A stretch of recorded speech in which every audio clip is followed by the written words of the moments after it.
قرآن ہی عام ہے، لیکن جو مضمون ہم پڑھ رہے ہیں اس میں آپ یہ سمجھیں کہ اللہ تبارک و تعالیٰ نے جو پچھلی آیات میں فرمایا، اب اللہ تبارک و تعالیٰ ہمیں یہ سمجھا رہے ہیں کہ اب ہمارا کرنے کا کام کیا ہے۔ سورہ فاتحہ کے اندر جیسے کل بھی ذکر ہوا کہ ہم نے اللہ تبارک و تعالیٰ کی حمد و ثنا بیان کر کے، اللہ تعالیٰ کی رحمانی کی صفت بیان کر کے، ہم نے اللہ تعالیٰ سے وعدے کیے دو، اور ان وعدوں کے بعد ہم نے اللہ تعالیٰ سے ہدایت کی دعا کی۔ تو اللہ تعالیٰ نے اس ہدایت کی دعا کا جواب سورہ بقرہ میں دوسری آیت کے اندر دے دیا، اور دوسری آیت سے ہی شروع کر کے اگلی دوسری آیت کو شامل کر کے 3 آیتوں میں اللہ تبارک و تعالیٰ نے اس چیز کا بیان فرما دیا کہ تمہیں ہدایت چاہیے تو ہدایت کس طریقے سے تمہیں مل سکتی ہے، کس طرح کے اوصاف انسان کو اپنے اندر پیدا کرنے پڑیں گے جس سے اس کو ہدایت مل سکتی ہے۔ تو اس طرح سے اللہ تبارک و تعالیٰ نے جو ہم نے کل تک آیات تلاوت کی، ان میں انسانوں کی 3 قسمیں بیان فرما دی۔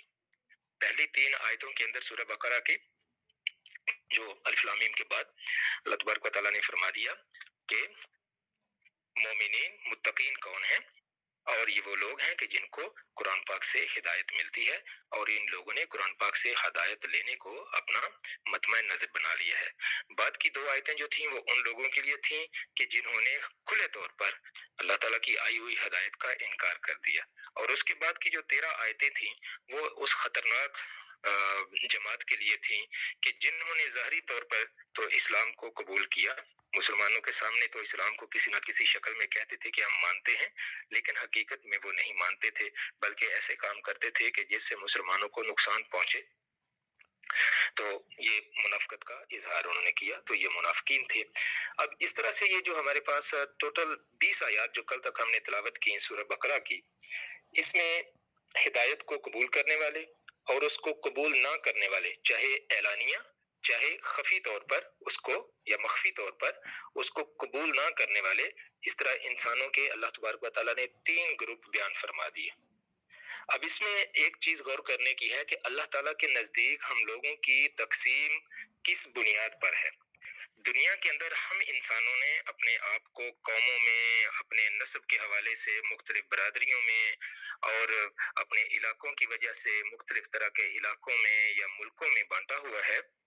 زبانوں کی بنیاد پر ہم نے ایک دوسرے کو بانٹا ہوا ہے، جس کی وجہ سے دیکھیں دنیا کی اکثر لڑائیاں بھی ہوتی ہیں، لیکن اللہ کے نزدیک ان چیزوں کی سوائے اس کے کوئی اہمیت نہیں ہے کہ یہ ہمارے ایک دوسرے کی آپس میں ایک دوسرے کی پہچان کے لیے ہیں۔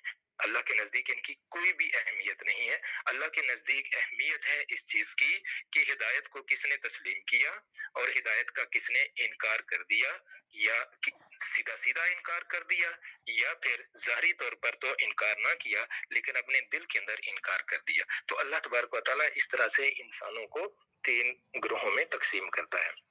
تو اس طرح سے انسانوں کی جو تقسیم ہے 3 قوموں میں، 3 قومیں ہیں انسانوں کی اللہ تبارک و تعالیٰ کے نزدیک انسانوں کے اپنے عقائد کی بنیاد پر۔ اس کے بعد جو آج کی 2 آیات ہیں، پہلے ارادہ تھا کہ ہم 5 آیات آج تلاوت کریں گے، ان کا ترجمہ اور ساتھ پھر ان کی تفسیر انشاءاللہ ہم پڑھیں گے، لیکن ان کے جو مضامین ہیں وہ اتنے وسیع ہیں کہ پھر یہ خیال کیا کہ 2 آیات کافی ہوں گی، ان میں کافی وقت ہمیں چاہیے ان کے مضمون کو صحیح طور پر اپنے ذہن کے اندر بٹھانے کے لیے۔ تو اس لیے صرف یہ 2 آیات ان کو آج پڑھنے کے لیے ہم اس کی سعادت حاصل کر رہے ہیں۔ تو اب یہ دیکھیں پہلے 3 گروہ جو ہیں ان کا تو ذکر ہو گیا، اب یہاں پر ان 2 آیتوں میں سے جو پہلی آیت ہے اور پھر دوسری آیت کا ربط اسی کے ساتھ ہے، ان کے اندر اللہ تبارک و تعالیٰ ایک دعوت دے رہے ہیں تمام لوگوں کو، چاہے وہ تسلیم کرتے ہیں چاہے وہ تسلیم نہیں کرتے، تمام لوگوں کے لیے اللہ کی دعوت ہے۔ اللہ تبارک و تعالیٰ فرما رہے ہیں کہ بیان کس طرح کا ہے۔ فرماتا ہے، پہلے ہم نے دیکھا کہ بہت سی صورتوں کے اندر اللہ تعالیٰ نے فرمایا یا ایھا الذین آمنوا، اے لوگوں جو ایمان لائے ہو۔ یہاں پر ایسا کچھ نہیں ہے، یہاں اللہ تبارک و تعالیٰ فرما رہے ہیں وہ سب کا مالک ہے، سب کا خدا ہے، سب کو اسی نے پیدا کیا ہے، تو اس لیے اب وہ سب کو بلا کے سب کو آواز دے کے کہہ رہا ہے یا ایھا الناس۔ ناس کہتے ہیں انسانوں کو، جتنے بھی انسان ہیں سارے کے سارے، چاہے وہ مسلمان ہوں چاہے وہ کافر ہوں چاہے وہ منافق ہوں، کسی بھی طرح کا انسان ہو، وہ سارے کے سارے الناس ہیں۔ جیسا ہم نے سورہ ناس کے اندر بھی پڑھا کہ قل اعوذ برب الناس، کہ لوگوں کا، انسانوں کا رب، کہہ دیجئے کہ میں پناہ چاہتا ہوں انسانوں کے رب کی. تو تمام لوگوں کا رب ہے اللہ تبارک و تعالیٰ. تو اس نے یہ چیز فرمائی کہ یا ایھا الناس، اے لوگو، تمام لوگوں، تو عبدو، عبادت کرو، تم سب عبادت کرو، بندگی اختیار کرو. دیکھیں عبادت کا مفہوم ہم پہلے بھی بات کر چکے ہیں. آج انشاءاللہ اس کو اجمالی یا اختصار کے ساتھ انشاءاللہ دوبارہ سے ہم اس کو کہیں گے، کریں گے. لیکن پہلے یہ آیت ہم پوری تلاوت کر لیتے ہیں. اے لوگو، اے انسانوں، عبادت کرو اپنے رب کی بندگی کرو جس نے تمہیں پیدا کیا اور ان لوگوں کو پیدا کیا جو تم سے پہلے تھے. کس لیے عبادت کرو؟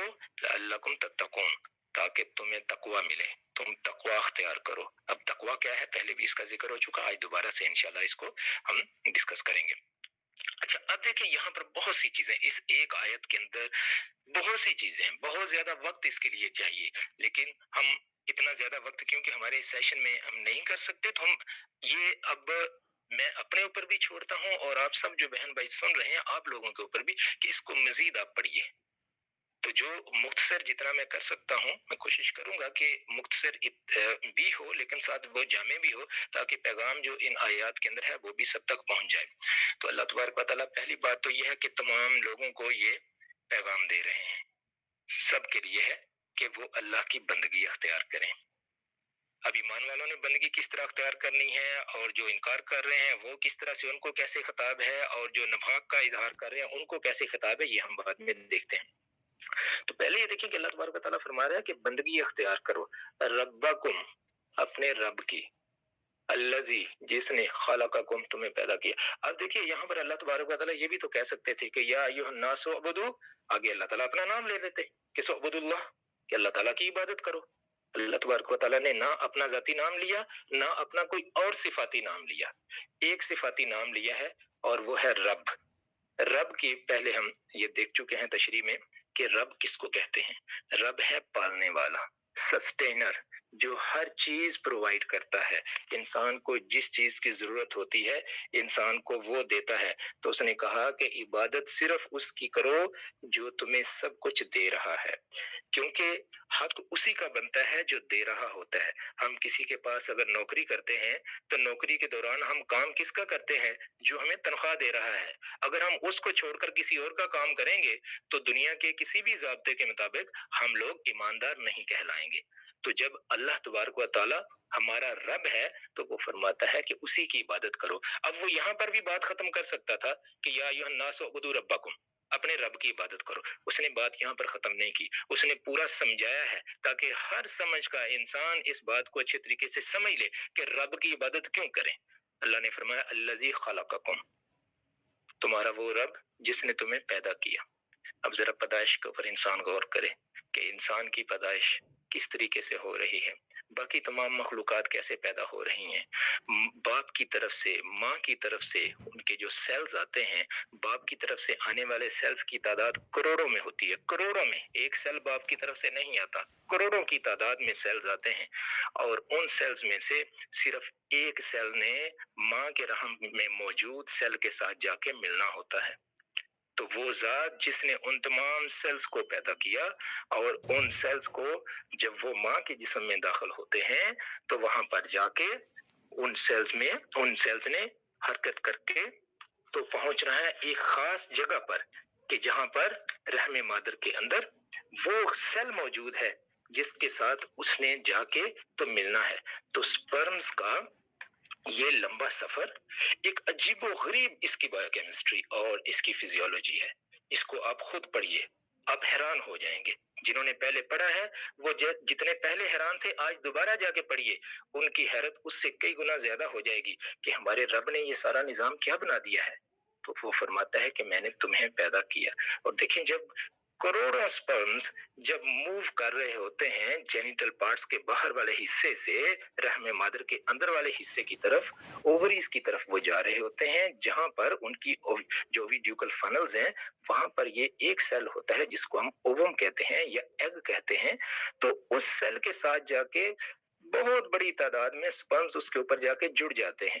اب ہر سپرم کی یہ کوشش ہوتی ہے، یہ اس طرح کی اللہ تبارک و تعالیٰ نے وہاں پر केमिस्ट्री उसकी रखी हुई है कि वो सेंस कर रहे हैं कि हमने इसी डायरेक्शन में जाना है, तेजी के साथ वो मूव करते हैं। और जब उस सेल के पास चले जाते हैं, अब उनका जो सबसे अगला सिरा होता है, वहां पर स्पेशल किस्म के एंजाइम अल्लाह तबारक व तआला ने पैदा किए हुए हैं। वो एंजाइम ओवम के बाहर वाली दीवार को डाइजेस्ट करने की कोशिश करते हैं, सारे डाइजेस्ट करने की कोशिश कर रहे हैं, लेकिन उनमें से जो ही पहला स्पर्म उस वॉल को तोड़कर साइटोप्लाज्म ऑफ ओवम के अंदर दाखिल हो जाता है, तो एक अल्लाह तबारक व तआला का ऐसा खुदकार निजाम चलता है कि बाकी सारे के सारे स्पर्म्स का प्रोसेस रुक जाता है, वो आहिस्ता आहिस्ता डिसॉल्व होना शुरू हो जाते हैं। एक स्पर्म, उसकी बॉडी टूटती है, उसके अंदर का डीएनए निकल के माँ के जिस्म के अंदर मौजूद जो सेल था जिसको उसने पंक्चर किया, उसमें जाता है, उसके अंदर मौजूद डीएनए के साथ वो जाके मिलना शुरू हो जाता है। आपने सुना होगा इंसानी जिस्म में 46 क्रोमोसोम्स होते हैं। अब इन 46 में से 23 बाप की तरफ से आ रहे हैं, 23 माँ की तरफ से आ रहे हैं। ये दोनों आपस में पेयर अप होना शुरू हो जाते हैं, 46 क्रोमोसोम हो गए। ये पहला फर्टिलाइज्ड एग बन गया, पहला सेल बन गया फर्टिलाइज्ड, जिसको हम कहते हैं कि ये फर्टिलाइज्ड एग है। अब ये फर्टिलाइज्ड एग फौरन तकसीम होना शुरू हो जाता है, तेजी के साथ इसकी तकसीम होती है। 1 से 2 में तकसीम होता है, 2 से 4 में, 4 से 8 में, 8 से 16 में, इस तरह तकसीम होता चला जाता है। और चंद लम्हों के अंदर, मतलब लम्हे ये कुछ घंटों बाद, ये बहुत एक छोटे से मैस की शक्ल अख्तियार कर लेता है। फिर आहिस्ता आहिस्ता जब सेल्स की एक खास तादाद बन जाती है, ये मुख्तलिफ स्टेजेस हैं, उसके बाद फिर इन सेल्स ने अपने आप को दोबारा से ये अरेंज करते हैं, अरेंज करके अजीबोगरीब सी शक्ल बनना शुरू हो जाती है। और आहिस्ता आहिस्ता होते होते जो जो वक्त गुजरता है, सेल्स की स्पेशलाइजेशन शुरू हो जाती है, मुख्तलिफ सेल्स ग्रुप्स की शक्ल अख्तियार कर लेते हैं, उन ग्रुप्स की वजह से छोटे छोटे आज़ा बनना शुरू हो जाते हैं। फिर एक वक्त आता है, एक छोटा सा नाजुक सा धड़कता हुआ दिल पैदा होता है उस छोटे से एम्ब्रियो के अंदर, और वो दिल जो है वो खून सप्लाई करना शुरू कर देता है। फिर अब इसकी तेजी के साथ ये ग्रोथ होनी शुरू हो जाती है इस एम्ब्रियो की। ये आहिस्ता आहिस्ता बढ़ते बढ़ते एक इंसान के एक छोटे से बच्चे की शक्ल अख्तियार कर लेता है, जो अभी इस काबिल नहीं होता कि वो माँ के जिस्म से बाहर निकल के तो वो जिंदा रह सके। अल्लाह तबारक व तआला वहां पर उसको सारी उसकी जरूरियात पूरी करते हैं। माँ के जिस्म के साथ इसका राबता पहले सेल्स का सिंपल राबता था, लेकिन अब अल्लाह तबारक व तआला उन्हीं सेल्स के जरिए एक ऐसी ट्यूब बना देते हैं जिसको हम प्लेसेंटा कहते हैं। ये जो बच्चों की नाफ होती है जैसे हम सब की है, तो इसके जरिए अल्लाह तबारक व तआला उसका राबता माँ के खून के साथ कर देते हैं। अब वो उस खून में से खुराक माँ जो खा रही है, उसी खून में से वो उस बच्चे को मिल रही है। वो बच्चा तकरीबन 9 महीने अपनी माँ के जिस्म के अंदर रहता है, वो सारी खुराक उसको मिल रही है। उसके इर्द गिर्द अल्लाह तबारक व तआला ने एक स्पेशल किस्म का फ्लूइड, एमनियोटिक फ्लूइड जिसको कहते हैं, उस एमनियन, उस झिल्ली के अंदर की जिसके अंदर ये सारा इंसान परवरिश पा रहा होता है, 9 महीने तक ये उसके अंदर रहता है। इसकी सारी जरूरियात वहां पूरी हो रही हैं, ये सांस भी ले रहा है, ये खुराक भी खा रहा है। एक इंसान के जिस्म के अंदर एक और जिंदा इंसान मौजूद है। दुनिया के अरबों इंसान जो पहले गुजर चुके, जो अभी जमीन के ऊपर बस रहे हैं या इसके बाद आएंगे, और जितने जानवर हैं सारे के सारे इसी प्रोसेस से गुजर के तो वो फिर एक दिन आता है, इस दुनिया के अंदर तशरीफ ले आते हैं, इस दुनिया के अंदर आ जाते हैं। तो ये जो सारा कम्प्लेक्स सिस्टम है, ये किसी के बस की बात नहीं है, सिवाय उसके कि जो इस सारी दुनिया को पैदा करने वाला है, इसको संभालने वाला है। इसलिए उसने फरमा दिया कि रब्बकुमुल्लज़ी खलक़कुम, सिर्फ उसकी इबादत करो जिसने तुम्हें पैदा किया। अगर इसके अलावा कोई और पैदा कर सकता है इस तरह से, तो फिर वो दावा कर ले, उसकी इबादत करे कोई, लेकिन ऐसा कोई नहीं है अल्लाह के अलावा। सिर्फ अल्लाह ही है जो पैदा करता है। वल्लज़ीना, और उन लोगों को भी पैदा किया, मिन क़ब्लिकुम, तुमसे पहले। अब यहाँ एक और चीज आ जाती है कि ये तुमसे पहले, सिर्फ पहले वाले लोगों का जिक्र फरमाया है, बाद वाले लोगों का जिक्र क्यों नहीं फरमाया? तो देखिए यहाँ पर ये नुक्ता जो है ये बड़ा इंपॉर्टेंट है। हम आखिरी उम्मत हैं, हमारे बाद कोई लोग नहीं होंगे। अब कयामत तक जो उम्मत होगी वो सिर्फ रसूलुल्लाह सल्लल्लाहु अलैहि वसल्लम की उम्मत होगी, यही शरीयत रहेगी। हमसे पहले जितने लोग थे उनका जिक्र अल्लाह ताला ने फरमा दिया कि उनको भी पैदा, ये उम्मतों का जिक्र हो रहा है कि तुम्हें भी पैदा किया, और तुमसे पहले जितने लोग थे उन सबको भी पैदा कर दिया। तो अब इबादत किस लिए करनी है? लअल्लकुम तत्तकून, ताकि तुम क्या करो? परहेजगारी अख्तियार करो। अब परहेजगारी क्या है? परहेजगारी अल्लाह तबारक व तआला ने उर्दू में आज मैंने देखा राज भाई ने एक आयत माशाल्लाह की हुई थी, शेयर की हुई थी ट्विटर पर। तो उस पे उनके एक दोस्त है, उन्होंने माशाल्लाह बड़ी खूबसूरत बात की हुई थी कि हम, और राज भाई ने फिर माशाल्लाह उसका और भी एक खूबसूरत जवाब दिया कि हमारे यहाँ जो है तकवा का जो तर्जुमा आमतौर पर किया जाता है वो ये हो जाता है डरना, अल्लाह से डरना। अगर इसका मानी सिर्फ वो वाला डरना नहीं है जैसे हम किसी खतरनाक चीज को देख के डर जाते हैं, उर्दू के अंदर जब ये डरना हम मानी लिखते हैं तो इसका ये मतलब होता है कि जो कुछ उसने कहा है उसको करो, जिससे मना किया है उससे मना हो जाओ। तो इस टोटल का मुराद हम लेते हैं कि हम अल्लाह से डर रहे हैं, मुझे अल्लाह का डर है कि मुझे अल्लाह ने जो हुक्म दिया मैंने सिर्फ वो करना है, और जिससे उसने मना किया मैंने उससे रुक जाना है। लेकिन फिर भी ये डर का लफ्ज जो है ये तकवा का मुतबादल नहीं है। तकवा का मुतबादल लफ्ज किसी हद तक अंग्रेजी का बेहतर लफ्ज है कि जिसको हम ये कहते हैं कि गॉड कॉन्शियस, कि अल्लाह ताला से का ख्याल करना, अल्लाह तबारक व ताला की जात को अपने दिल में याद रखना कि मुझे अल्लाह ने हुक्म दिया है, मैंने ये करना है, वो मेरा मालिक है, मैं उसका बंदा हूँ, और मुझे इस चीज से अल्लाह ने मना किया है, मैंने याद रखना है, मैं कॉन्शियस हूँ इस चीज से, मैंने ये काम नहीं करना क्योंकि मेरे रब ने इस चीज से मुझे मना किया है। तो ये चीज है, ये तकवा का लफ्ज है, ये बड़ा जामे लफ्ज है, तो इसलिए ज्यादा बेहतर होता है कि हम इसका तर्जुमा जो है वो डर वगैरह करने के बजाय हम इसको तकवा के ही मानी में लें, और जो भी उस्ताद मोहतरम पढ़ा रहे हैं या स्कूल के अंदर मदरसे के अंदर, तो वो अपने तलबा को इस चीज का समझाएं, और जो लोग कहीं पर लिख रहे हैं तो वो लिखने में भी तकवा को थोड़ा सा एक्सप्लेन कर दें कि तकवा है क्या, कि अल्लाह की मानना, जो अल्लाह ने फरमा दिया है उसको ऐसा सच मानना, और जिससे उसने मना कर दिया है उससे चुप करके मना हो जाना, उसमें तावीलात ना ढूंढना, ये ना कहना कि क्या अल्लाह ताला इससे चाहता है। जब हम इस चीज में फंस जाएंगे तो फिर हमारे गुमराह होने के चांसेस मैक्सिमम हो जाएंगे। तो इसलिए जिस चीज से अल्लाह तबारक व तआला ने जिस चीज का हाँ ये और चीज है, हम किसी चीज को इल्म के हुसूल के लिए पढ़ रहे हैं, उसका ये ढूंढ रहे हैं कि देखो मेरे रब ने इस चीज से मना किया है तो ये चीज जो है ये नुकसानदेह है। जैसे हम आगे चल के इंशाल्लाह जिक्र करेंगे कि जो चीजें इस्लाम में, ये नहीं कि बस ऐसे मना कर दिया गया, जो चीजें जितनी हराम चीजें हैं अल्लाह तबारक व तआला ने एक जगह पे फरमाया है ना, जब जिक्र हुआ हराम चीजों का तो उसमें फरमाया कि अगरचे इनमें जैसे शराब है या इस तरह की चीजें, इनमें लोगों के लिए कुछ फायदे भी हैं लेकिन इनके नुकसान इनके फायदों से ज्यादा बड़े हैं। तो कोई भी हलाल चीज ऐसी नहीं है जिसके फायदे जो हैं वो कम, कोई हलाल चीज ऐसी नहीं है कि जिसके फायदे कम हो और उसके नुकसान ज्यादा हो और फिर भी उसको हलाल कर दिया गया हो, और कोई हराम चीज आप ऐसी नहीं ढूंढ सकते कि जिसके नुकसान ज्यादा हो फायदे कम हो तो फिर भी हम कहें कि ये देखो ये हराम है। तो हमेशा हराम वही चीज है जिसके नुकसानात ज्यादा हैं, और हलाल वही चीज है जिसके या तो वो मुकम्मल तौर पर फायदेमंद चीज है, या अगर उसमें कोई छोटा मोटा नुकसान है भी तो वो बिल्कुल मामूली सा है, मतलब जैसे माली नुकसान किसी को कहीं से कोई छोटा मोटा हो सकता है लेकिन अल्टीमेटली उसमें फायदा है, तो वो चीजें जो है वो हलाल फरमाई गई हैं। तो अब इस आयत के अंदर ये जो तकवा का अल्लाह ताला ने फरमाया कि जब हम लोग अल्लाह की इबादत करेंगे, अल्लाह को अपना माबूद बनाएंगे, इबादत से मुराद हम उसकी बंदगी, हम उसके बंदे बन के रहेंगे कि जो उसने हमें हुक्म दिया है हम उसको करेंगे, जिस चीज से मना फरमाया है उससे हम रुक जाएंगे, तो अल्लाह फरमाता है तुम्हें तकवा मिल जाएगा। तकवा किससे मिलेगा? अल्लाह के बंदे बनने से।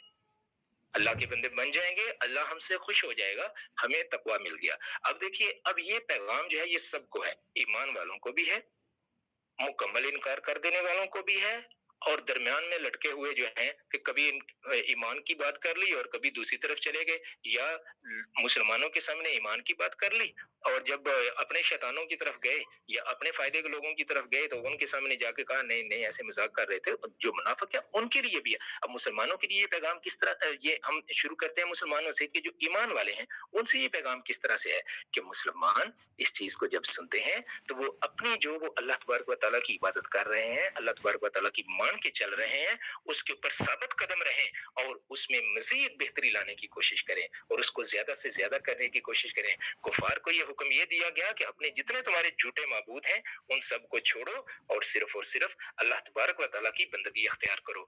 और जो दूसरा तबका था, तीसरा तबका है मुनाफिकीन का, उनके लिए ये हुक्म कि तुम अपने नफाक को, इस मुनाफिकत को छोड़ो और खालिस होकर एक अल्लाह तबारक व तआला की जात जो है उसकी तुम इबादत के लिए तैयार हो जाओ। तो हमने यहाँ पर ये देख लिया कि रब का मानी जो अल्लाह तबारक व तआला ने रब का जो लफ्ज यहाँ बयान फरमाया, अल्लाह की जात के अलावा हकीकी रब कोई भी नहीं है। तो अल्लाह तबारक व तआला की जात के अलावा किसी भी इबादत, फिर किसी की भी इबादत नहीं की जा सकती, कोई भी इबादत के लायक नहीं है। इसी चीज को अल्लाह तबारक व तआला ने कुरान पाक की और मुख्तलिफ जगहों को बयान फरमाया कि ऐसा कोई और कर सकता है भला। जैसे सूरह वाक़िया के अंदर फरमाया कि अंजलतुमुहु अंतुम अंतुम अंजलतुमुहु मिनल मुज़्नि अम नहनुल मुनजिलून। अल्लाह ने फरमाया ना कि ये जो आसमान से हम पानी बरसाते हैं, तो क्या तुम उसको आसमान से बरसाते हो बादलों से, या फिर हम बरसाते हैं उसको? डेफिनेटली अल्लाह तबारक व तआला बरसाता है। और फिर इरशाद फरमाया व अंजलना मिनल मुअसिराति माअन सज्जाजा, कि हमने बादलों से, पानी से जो भरे हुए बादल हैं उनमें से हमने बारिश बरसाई। तो अल्लाह ताला के अलावा ये कोई भी ऐसा नहीं कर सकता। तो ये वो नेमतें हैं अल्लाह तबारक व तआला ने जो दुनिया में हम इंसानों को अता किया। अब इनका जिक्र जो है अगली आयत के अंदर बड़ी तफसील के साथ बयान फरमा दिया कि ये सिर्फ रब के काम है, उसके अलावा कोई नहीं कर सकता। अल्लाह की जात ही सिर्फ कर सकती है, और अल्लाह ही हकीकी रब है। रब कहते हैं पालने वाले को। जैसे देखिए ये लफ्ज जो है ना, ये हमने पहले भी देखा था कि जब हम दुआ करते हैं कि रब्बिरहमहुमा कमा रब्बयानी सगीरा, या अल्लाह मेरे वालिदैन के ऊपर रहम फरमा जैसे उन्होंने मुझे बचपन में जब मैं छोटा था तो उस वक्त पाला। लेकिन यहाँ बात हो रही है हकीकी रब की, कि जो हकीकी रब है, जो सबको पालने वाला है, जो सबको देने वाला है। हमारे वालिदैन ने हमें पाला तो हमारे वालिदैन को उनके वालिदैन ने पाला, उनके वालिदैन को उनके वालिदैन ने पाला। तो इस तरह से होते होते सैयदना आदम अलैहिस्सलाम तक ये बात चली जाएगी। अब सैयदना आदम अलैहिस्सलाम को किसने इस दुनिया के अंदर भेजा? तो हकीकी रब अल्लाह तबारक व तआला है। और फिर देखिए ये जो पालना है ये हमारा ज़ाहिरी तौर पर जो हमें नजर आ रहा है, लेकिन जो असल प्रोविजन है, असल चीजें जो अता करने वाली जात है वो अल्लाह ताला के अलावा और तो कोई नहीं है। तो इसलिए तौहीद को खालिस करके अल्लाह तबारक व तआला के लिए सिर्फ उसी की इबादत करो, ये तकवा अख्तियार करने के लिए बुनियादी शर्त है। अब अगली आयत के अंदर फरमाया, मजीद वजाहत फरमाई, अल्लज़ी जअल लकुमुल अर्द फिराशा। बहुत बड़े सबक हैं इस आयत के अंदर भी। अल्लज़ी जअल लकुमुल अर्द फिराशा, तुम्हारे वो कि जिसने तुम्हारे लिए जमीन को बिछोना बना दिया, फर्श बना दिया। अब देखें, अल्लाह अकबर, अगर हम अपने निजाम शमसी में दूसरे सैयारों को देखें ना, आपने नाम सुना होगा जुपिटर और सैटर्न का। अब जुपिटर और सैटर्न जो हैं ये गैसों के गोले हैं, मतलब वो सॉलिड सरफेस नहीं है उनकी। सैयारा ज़ोहरा जो है उसकी सरफेस किसी हद तक सॉलिड है, लेकिन हर वक्त उसमें उबाल उठते रहते हैं। उसके जो टेम्परेचर हैं वो बहुत हाई हैं। इसी तरह मरकरी के टेम्परेचर जो सैयारा अतारद है बहुत हाई है।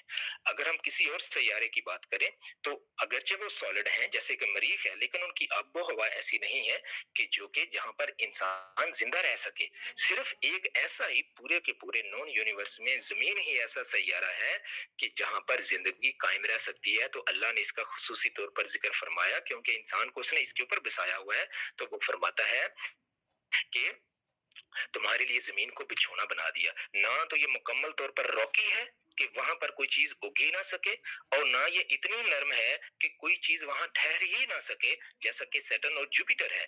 तो ऐसा नहीं है, जमीन को मैंने एक फर्श की तरह बना दिया है। ये नरम भी है और उसी वक्त सख्त भी है कि तुम्हारे बोझ को भी बर्दाश्त करती है, तुम्हारी बिल्डिंग्स के बोझ को भी बर्दाश्त करती है, तुम्हारे जानवरों के बोझ को भी बर्दाश्त करती है। लेकिन इसी जमीन को फाड़ कर तुम इसके अंदर बीज बोते हो तो उसमें से पौधे निकलते हैं। तो आगे फरमा दिया बस समा बिना, और फिर मैंने क्या किया, आसमान को तुम्हारे लिए छत बना दिया। तो ये हमें एक छत की तरह नजर आता है।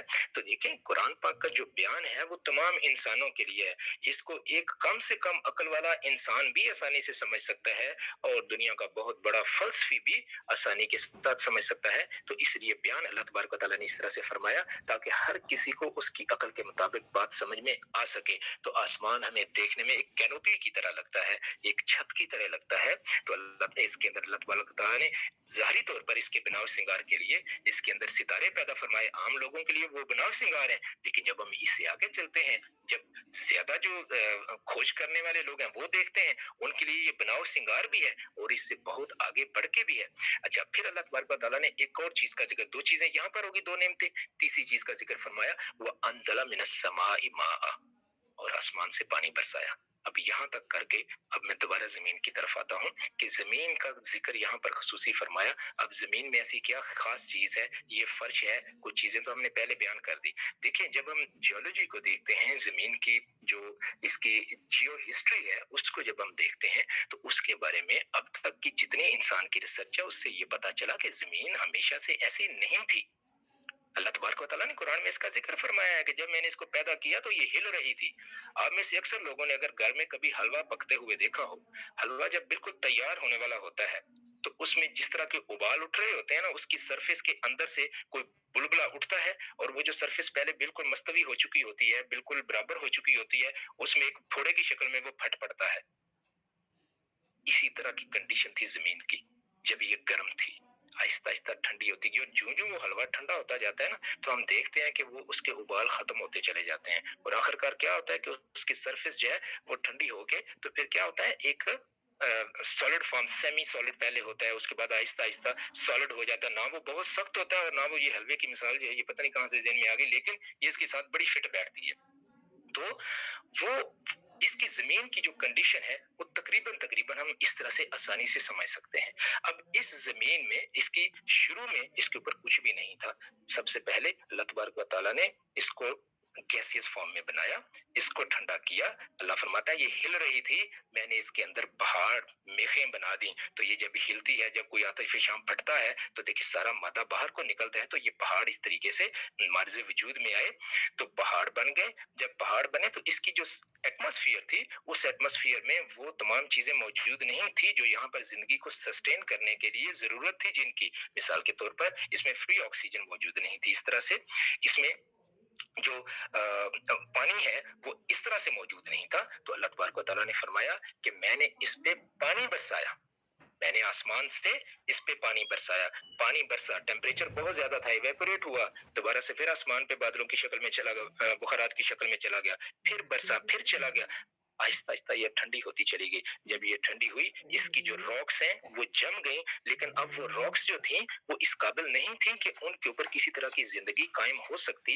तो अल्लाह तबारक व तआला ने उन रॉक्स की वेदरिंग की। ये जो बारिश होती थी, एसिड रेन्स भी होती थी शुरू में, नतीजे के तौर पर रॉक्स टूटी, उनके टूटने से उनके छोटे छोटे जर्रात हुए, उन जर्रात से आहिस्ता आहिस्ता मिट्टी बननी शुरू हुई और मिट्टी और रेत इसका जो मिक्सचर है, इन्होंने साजगार माहौल दिया, साथ उसके पानी शामिल हुआ। आहिस्ता आहिस्ता ये इस शक्ल में आ गई कि ये पहले जानदारों को ये किसी तरह से वहां पर ये सस्टेन कर सके। तो अल्लाह तबारक व तआला ने पहले जानदार पैदा फरमाए, अल्लाह तबारक व तआला ने पौधों की इब्तदाई शक्लें पैदा फरमाई, जिंदगी का एक साइकिल जो है वो चलाना शुरू किया। और होते होते एक वक्त ऐसा आया कि इसके अंदर अल्लाह तबारक व तआला ने वो तमाम मखलूकात पैदा फरमा दी। बिलियंस ऑफ ईयर्स गुजरे तो इसके अंदर वो तमाम मखलूकात पैदा हो चुकी थी कि जिनकी इंसान को इस जमीन के ऊपर रहने के लिए जरूरत थी, अपनी ग़िज़ा के तौर पर, अपनी खुराक, अपनी जो है वो सवारी के लिए या अपने कपड़ा बनाने के लिए, वो सारे के सारे अल्लाह तबारक व तआला ने इस पे पैदा फरमा दिए थे। ये वो लम्हा था जब अल्लाह तबारक व तआला ने इंसान को इस दुनिया के अंदर ज़ाहिर फरमाया। और उस इंसान के लिए अल्लाह तबारक व तआला फरमा रहा है कि देखो जमीन को मैंने फर्श बना दिया है, आसमान को छत बना दिया है और इसी छत से मैंने पानी बरसाया है।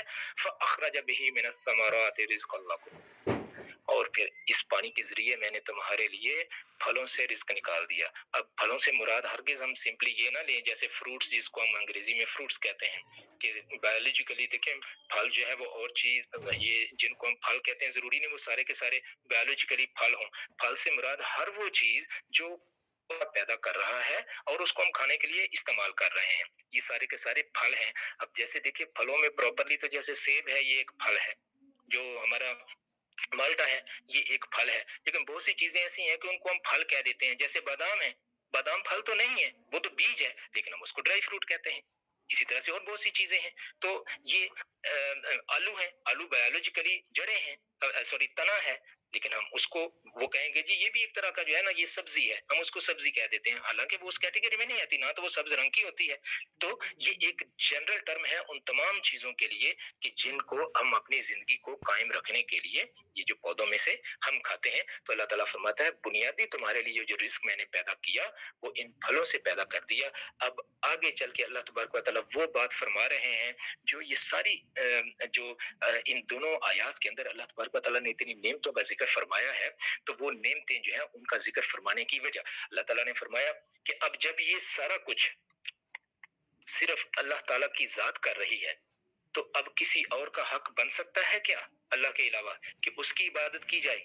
بالکل بھی نہیں بنتا۔ اللہ فرما رہا ہے فلا تجعلوا، تو نہ بناؤ تم للہ، اللہ کے لیے اندادن، کچھ ایسے کہ جن کو تم پکارو، اللہ کے علاوہ کسی کو مت پکارو، مطلب اللہ کا کسی کو شریک، اللہ کے ساتھ کسی کو شریک نہ بناؤ، کسی بھی چیز میں اللہ کے ساتھ کسی کو، اللہ کے ساتھ کسی کو اس کا شریک مت بناؤ۔ وانتم تعلمون، اور یہ جتنی ڈسکشن ہوئی ہے ان دونوں آیات کے اندر، جتنی چیزیں اللہ تبارک و تعالیٰ نے بیان فرمائی ہیں، اور ان کے علاوہ اللہ تبارک و تعالیٰ نے انسان کو جو ذہن دیا ہوا ہے، اگر وہ سوچے کہ یہ سارا کچھ جو ہے یہ کس نے کیا، کسی بھی انسان سے، کسی عام انسان سے یا کسی فلسفی سے، سائنس پڑھا ہوا ہو چاہے وہ سائنس نہ پڑھا ہوا ہو، کوئی عام انسان، کوئی بھی بندہ ہو، اس سے اگر یہ پوچھیں کہ یار یہ سارا کچھ کہاں سے آیا، کس نے پیدا کیا، بندہ کسی کا نام لے لیں بھائی یہ فلاں نے پیدا کیا، وہ کہے گا نہیں یہ کیسے پیدا کر سکتے یہ سارا کچھ، تو کہیں کس نے پیدا کیا؟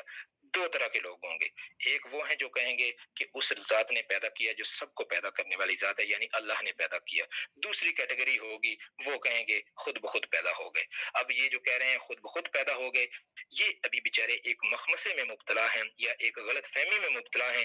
ان کے لیے ان کو ایسا لگ رہا ہے کہ چیزیں ساری کی ساری خود بخود ہو رہی ہیں، بالکل اس طرح سے جیسے ایک مثال یہ معرف القرآن میں مفتی شفیع صاحب نے ماشاءاللہ بہت پیاری دی، انہوں نے کہا ان کی مثال ایسے ہے کہ جیسے ایک بندہ دیہاتی جو ہے وہ ٹرین پہ اسٹیشن پہ چلا جائے، پہلی دفعہ وہ ٹرین اسٹیشن دیکھے، وہاں وہ ایک بندے کو دیکھے اس کے پاس دو جھنڈیاں ہیں یا ایک جھنڈی ہے، وہ جھنڈی اس نے پکڑی ہوئی ہے، وہ جھنڈی کو جب آگے کرتا ہے تو ٹرین کوئی آتی ہے اور رک جاتی ہے، پھر وہ جھنڈی کو حرکت دیتا ہے تو وہ ٹرین چل پڑتی ہے، وہ بار بار اس کا یہ کرنا دیکھتا ہے تو اس کے ذہن میں ایک چیز آ جاتی ہے، وہ یہ سمجھتا ہے اچھا یہ جو بڑی سی یہ مشین چل رہی ہے اور رک رہی ہے، اس کا چلنا اور رک جانا، اس کا راز اس جھنڈی کے اندر موجود ہے۔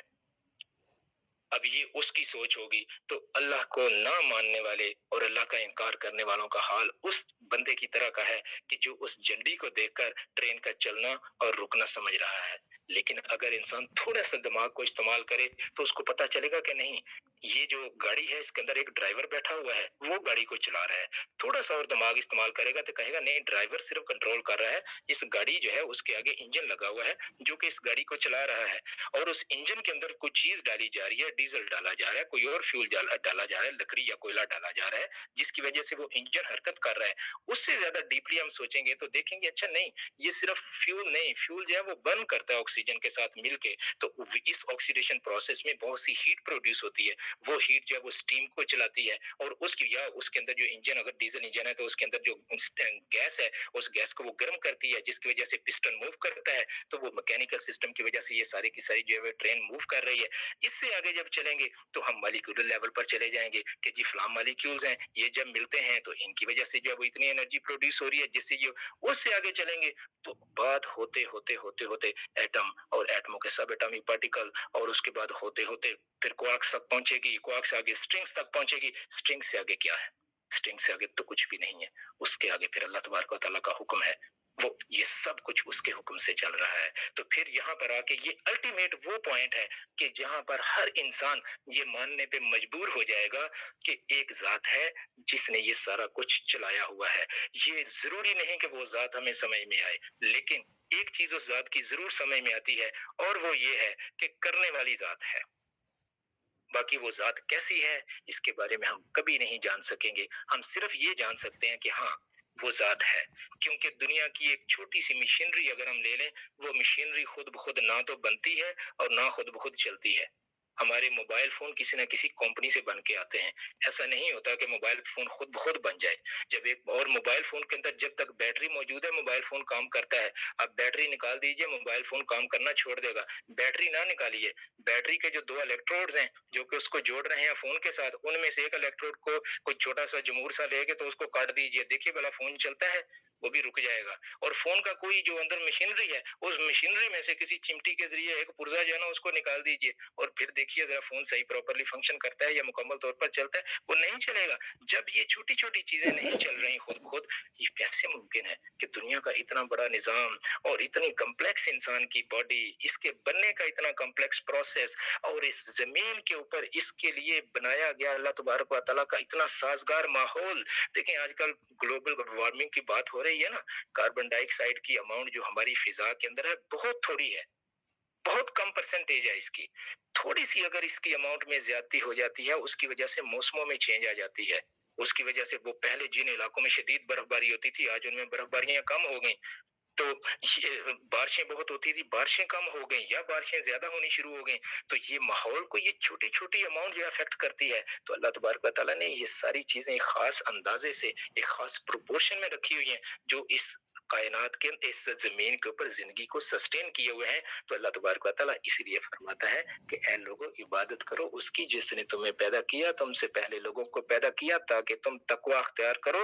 اور اسی کی وہ ایسی ذات ہے کہ جس نے تمہارے لیے زمین کو فرش بنا دیا، آسمان کو چھت بنا دیا، آسمان سے پانی برسا دیا، اس کے ذریعے تمہاری سسٹیننس کے لیے اس نے مختلف طرح کے پودے نکال دیے جس سے تم رزق کھاتے ہو. تو یا تمہارے جانور کھاتے ہیں پھر ان جانوروں کو تم کھاتے ہو. اب کیسے ہو سکتا ہے کہ تم اس کو چھوڑ کر کسی اور کی عبادت کرو؟ تو فلا تجعلوا للہ اندادا، تو اس کے علاوہ کسی کو مت پکارو وانتم تعلمون. اور اب تو تمہیں ساری بات کی سمجھ بھی آ چکی، تم تو جان بھی چکے ہو کہ اس کے علاوہ کوئی کچھ نہیں کر سکتا. تو اللہ تبارک و تعالیٰ سے یہ دعا ہے کہ اللہ تبارک و تعالیٰ ہم سب کی رہنمائی صحیح اس راستے کی طرف فرمائے جو صراط مستقیم ہے، اور اللہ تبارک و تعالیٰ ہم سب کو اس راستے کا مسافر بنائے اور ہم سب کو اس راستے کی منزل عطا فرمائے، اور ہمارے لیے قرآن پاک کو سمجھنا اور اس کے اوپر نبی صلی اللہ علیہ وآلہ وسلم کے اسوہ حسنہ کے مطابق عمل کرنا ہمارے لیے آسان فرمائے. جزاکم اللہ خیرا. السلام علیکم ورحمۃ اللہ وبرکاتہ.